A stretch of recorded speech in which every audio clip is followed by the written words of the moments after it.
Carl's heart raced as he gripped the steering wheel, squinting through the sheets of rain pelting his windshield.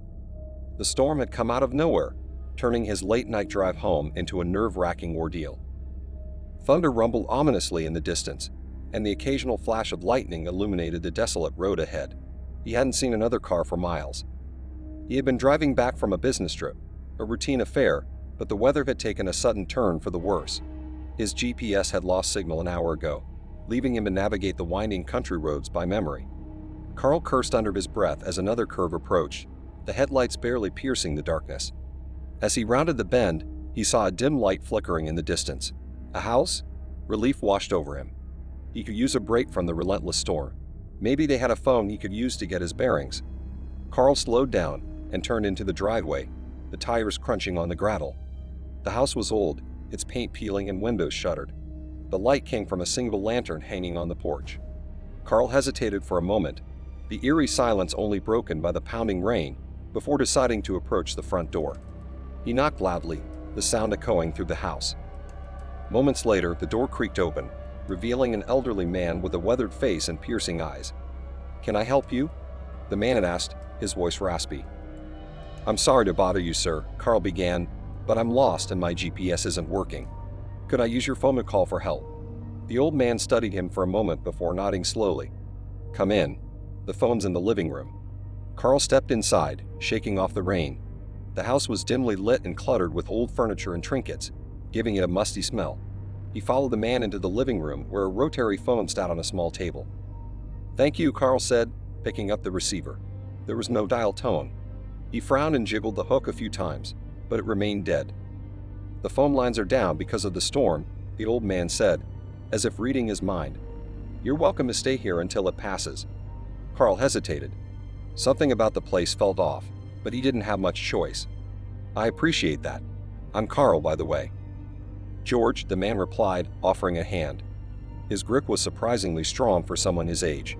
"Nice to meet you, George." George nodded and motioned to a worn-out armchair. "Make yourself comfortable. I'll get you some dry clothes." Carl sat down, feeling the tension in his muscles slowly unwind. He glanced around the room, noticing an array of old photographs on the mantelpiece. They all featured the same woman, smiling warmly at the camera. Carl's gaze lingered on one photo where she stood beside George, both of them looking much younger. "That's my wife, Martha," George said, returning with a towel and a set of clothes. "She passed away many years ago." "I'm sorry to hear that," Carl said, accepting the towel gratefully. "Thank you," George replied, a distant look in his eyes. "She was the light of my life." Carl dried himself off and changed into the dry clothes. They were a bit big but comfortable. "Do you live here alone?" he asked, trying to make conversation. "Yes," George said, sitting down across from him. "It's just me now. The storm can make one feel quite lonely." Carl nodded, feeling a pang of sympathy. "I'm sure it must be hard." "It is," George agreed, his eyes boring into Carl's, "especially on nights like this." A sudden loud crash of thunder made Carl jump, and the lights flickered before going out entirely. The house was plunged into darkness, save for the faint glow of the lantern on the porch. "Looks like we've lost power," George said calmly. "I'll fetch some candles." Carl waited in the darkness, his unease growing. The storm raged outside, the wind howling like a banshee. He couldn't shake the feeling that something was very wrong. The photographs, the dead phone, the remote location. It all felt like a trap. George returned with a lit candle, its flickering light casting eerie shadows on the walls. "There we go," he said, placing it on the table. "Much better." Carl forced a smile. "Thanks, George." "Don't mention it," George replied, his eyes gleaming in the candlelight. "Now why don't you tell me a bit about yourself, Carl? What brings you out here on a night like this?" As Carl began to talk, he couldn't shake the feeling that he was being watched, and not just by George. He glanced around the room again, his eyes landing on a door partially hidden behind a curtain. It was slightly ajar, and he could have sworn he saw a shadow move behind it. Carl's eyes darted back to George, who seemed completely at ease, leaning back in his chair with a knowing smile. "Just a business trip," Carl said, trying to keep his voice steady. "Had some meetings out of town. The storm caught me off guard on the way back." George nodded slowly, his eyes never leaving Carl. Unpredictable, these storms. They had a way of bringing out the unexpected. Carl forced a chuckle, glancing back at the partially hidden door. "Does anyone else live here with you?" he asked, trying to sound casual. George's expression darkened for a brief moment before he answered. "No, just me. But sometimes it feels like Martha is still around. Old houses like these hold on to memories, you know." Carl nodded, though he couldn't shake the feeling that George was hiding something. "Well, I'm grateful for your hospitality. Hopefully the storm will pass soon, and I can be on my way."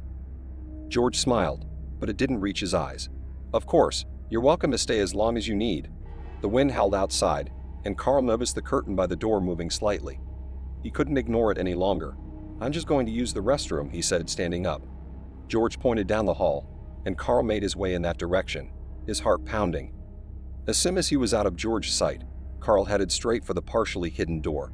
He pushed it open slowly, revealing a dark staircase leading down to a basement. The air was musty, and Carl could hear faint sounds coming from below. He hesitated for a moment before descending the stairs, driven by curiosity and a growing sense of dread. At the bottom of the stairs, Carl found himself in a dimly lit room cluttered with old furniture and boxes. In the corner, he saw a small figure huddled on the floor, tied up and gagged. Carl's heart skipped a beat as he recognized the woman from the photographs. Martha. "Martha," he whispered, rushing to her side. She looked up, her eyes wide with fear and desperation. Carl quickly untied her, helping her to her feet. "What happened? Why are you down here?" Martha tried to speak, but her voice was weak. "George, he's not who he seems. He kept me down here, saying it was for my own good. You have to get out, Carl. He won't let you leave." Carl's mind raced as he processed her words. He had to get them both out of there. "Come on, let's go," he said, helping Martha up the stairs. They moved as quietly as possible, but as they reached the top, they were met by George, his face twisted with rage. "Where do you think you're going?" George snarled, blocking their path. Carl stepped in front of Martha, trying to shield her. "Let us go, George. We don't want any trouble." George shook his head, his eyes wild. "You don't understand. She needs to stay here. She's not well." "She seems fine to me," Carl retorted, edging closer to the front door. "Now step aside." George lunged at Carl, but Carl managed to dodge, grabbing a heavy candlestick from a nearby table. He swung it at George, who staggered back, clutching his head. Carl took the opportunity to push Martha towards the door. "Go, get to the car." They dashed out into the storm, the rain pouring down in torrents. Carl fumbled with his keys, his hands shaking. He finally got the car unlocked, and they both climbed in. Carl started the engine just as George appeared in the doorway, screaming incoherently. Carl sped down the driveway, the tires skidding on the wet gravel. He didn't slow down until they were miles away, the old house disappearing into the darkness behind them. Harrison tightened his grip on the steering wheel as the rain pounded against the windshield, the wipers struggling to keep up. The storm had come out of nowhere, turning his late-night drive into a battle against the elements. Lightning flashed, illuminating the desolate road ahead, and thunder rumbled ominously, shaking the car. He had left the city hours ago, seeking the solitude of the countryside to clear his mind. But now, with the storm raging, Harrison regretted not checking the weather forecast. The road was narrow, flanked by dense trees that swayed violently in the wind. The headlights barely pierced the darkness, casting eerie shadows that danced in the corners of his vision. As he rounded a bend, the car's tires slipped on the wet pavement, and Harrison's heart skipped a beat. He eased off the accelerator, his eyes darting between the road and the rearview mirror. The rain seemed to grow heavier, each drop a hammer against the roof of the car. Ahead, a figure appeared in the middle of the road, illuminated briefly by a flash of lightning. Harrison slammed on the brakes, the car skidding to a halt mere feet from the person. He squinted through the rain-streaked windshield, trying to make out the details. It was a woman soaked to the bone, her clothes clinging to her as she stood there shivering. Harrison rolled down the window just enough to be heard. "Are you okay?" The woman nodded weakly. "My car broke down a few miles back. Can you help me?" Harrison hesitated. He had always prided himself on being a good Samaritan, but something about the situation felt off. Still, he couldn't leave her out in the storm. He unlocked the passenger door. "Get in." She climbed in, dripping water onto the seat. "Thank you so much. I'm Claire." "Harrison," he replied, glancing at her as he put the car back in gear. "Where were you headed?" "Just try to get to the nearest town," she said, her voice barely audible over the storm. Harrison nodded, focusing on the road. The town was still a good 20 miles away, and the storm showed no signs of letting up. He drove slowly, the atmosphere in the car thick with tension. Claire's eyes darted nervously, and Harrison couldn't shake the feeling that she was hiding something. After a few miles, they came across a small gas station, its lights flickering in the storm. Harrison pulled in, grateful for the brief respite. "Let's see if we can get some help here." They both got out, running through the rain to the shelter of the station's awning. The place looked abandoned, but the door was unlocked. Inside, the lights were dim, and the shelves were half empty. Harrison called out, but there was no response. "Hello? Anyone here?" Silence answered him. Claire looked around, her unease growing. "Maybe we should keep moving." Harrison was about to agree when he noticed a phone behind the counter. "Wait here," he told Claire, stepping behind the counter to check the phone. To his relief, it had a dial tone. He quickly dialed the number for roadside assistance, explaining their situation. As he hung up, he noticed something odd. There was a map on the wall, marked with several red circles. Harrison leaned in for a closer look. Each circle had a date next to it, and they were all recent. A chill ran down his spine as he realized the dates coincided with reports of missing persons he had seen on the news. "What is it?" Claire asked, her voice trembling. Harrison turned to her, his expression grim. "I think we should leave. Now." They hurried back to the car, the storm seeming even more menacing than before. As Harrison started the engine, he noticed another figure standing at the edge of the gas station's lot, watching them. He couldn't make out any details, but the sight filled him with dread. He pulled onto the road, his mind racing. "Something's not right," he muttered. Claire nodded, her face pale. "We need to get out of here." Harrison drove faster, his nerves on edge. The storm was relentless, and the road seemed to stretch on forever. Every shadow, every flash of lightning felt like a threat. He kept glancing in the mirror, half expecting to see the mysterious figure following them. After what felt like an eternity, they saw the faint lights of the town in the distance. Relief washed over Harrison, but it was short-lived. As they approached, they realized the town was in complete darkness. The power was out, and the streets were deserted. Harrison parked the car and turned to Claire. "We'll find a place to wait out the storm." They got out, the rain soaking them again. As they walked through the empty streets, Harrison couldn't shake the feeling that they were being watched. He glanced over his shoulder, but saw nothing. Ahead, an old hotel loomed, its sign flickering weakly. They hurried inside, finding the lobby empty. Harrison rang the bell on the counter, but there was no response. The place felt abandoned, just like the gas station. "Let's find a room," he said, leading Claire up the stairs.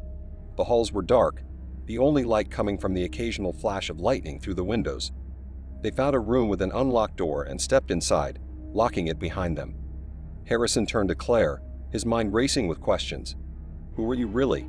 And why are we being followed?" Claire looked at him, her eyes wide with fear. "I don't know, but we need to figure it out before it's too late." Harrison's mind churned as he processed Claire's words. He paced the room, his eyes darting to the window, where the storm raged on. "There's something you're not telling me," he said, his voice low and urgent. "Why were you out there alone?" Claire took a deep breath, her gaze dropping to the floor. "I wasn't completely honest with you," she admitted. "I'm a journalist. I've been investigating a series of disappearances in this area. I was following a lead tonight when my car broke down." Harrison stared at her, his anger mingling with fear. "You put us both in danger," he said, his voice tight. "You should have told me." "I'm sorry," Claire said, her eyes pleading. "I didn't think it would get this bad. But now I'm sure we're in over our heads. That figure at the gas station, he's connected to the disappearances. I've seen him before." Harrison felt a cold chill run down his spine. "What do we do now?" he asked, glancing nervously at the door. "We need to find out who he is and why he's targeting people," Claire said. "If we can get evidence, we can go to the authorities." "Easier said than done," Harrison muttered. "But staying here isn't safe. Let's check the hotel, see if we can find anything useful." They left the room cautiously, Harrison leading the way. The hotel was eerily quiet, the only sounds the creaking of the old building and the distant rumble of thunder. They checked a few rooms, finding them all empty and undisturbed. In one room, they discovered a locked door. Harrison used a coat hanger to pick the lock, and the door swung open to reveal an office filled with papers and maps. Claire immediately began sifting through the documents, her eyes widening as she found notes on the missing persons cases. "This is it," she whispered. "This is what I was looking for." Harrison scanned the room, his attention drawn to a cabinet in the corner. He opened it to find a collection of photographs, each showing a different person, presumably the missing individuals. As he flipped through the photos, he found one that made his blood run cold. It was a picture of Claire. "Claire, look at this," he said, holding up the photo. Claire's face went pale. "That means he's been following me," she said, her voice trembling. "We need to get out of here now." They gathered as many documents as they could carry and hurried back to the car. The storm had finally begun to let up, but the atmosphere remained tense. As they drove away from the town, Harrison kept a close watch on the rearview mirror, half expecting to see the figure following them. They drove in silence for a while, both lost in their thoughts. Finally, Harrison spoke. "What's the plan?" "We need to get these documents to the nearest police station," Claire said. "With this evidence, they can launch an investigation." Harrison nodded, his grip on the steering wheel tightening. "Let's hope they believe us." After an hour of driving, they reached a larger town with a police station. They parked and hurried inside, relieved to find it staffed despite the late hour. Claire explained their situation to the officer on duty, showing him the documents they had found. The officer's expression grew serious as he examined the evidence. "This is disturbing," he said. "We'll launch an investigation immediately. But for your safety, I recommend you both stay here tonight." Harrison and Claire agreed, grateful for the offer. They were given a room in the station to rest, but neither could sleep. The events of the night replayed in their minds, the fear and uncertainty gnawing at them. In the early hours of the morning, there was a knock on the door. An officer entered, his expression grim. "We found something," he said. "You both need to come with me." They followed him to an interrogation room, where a man sat handcuffed to the table. Harrison recognized him as the figure they had seen at the gas station. The man glared at them, his eyes filled with malice. "This is the man we believe is behind the disappearances," the officer said. "We found evidence linking him to several of the missing persons. Thanks to your documents, we were able to track him down." Harrison felt a wave of relief, but it was tinged with lingering fear. "What will happen to him?" "He'll be charged and put on trial," the officer replied. "But it's thanks to you two that we were able to stop him." Claire nodded, her expression determined. "I just hope it brings some closure to the families of the victims." As they left the room, Harrison felt a sense of closure wash over him. They had faced a night of terror and come out the other side. But as they stepped into the morning light, he knew one thing for sure. He would never forget the stormy night that had changed their lives forever.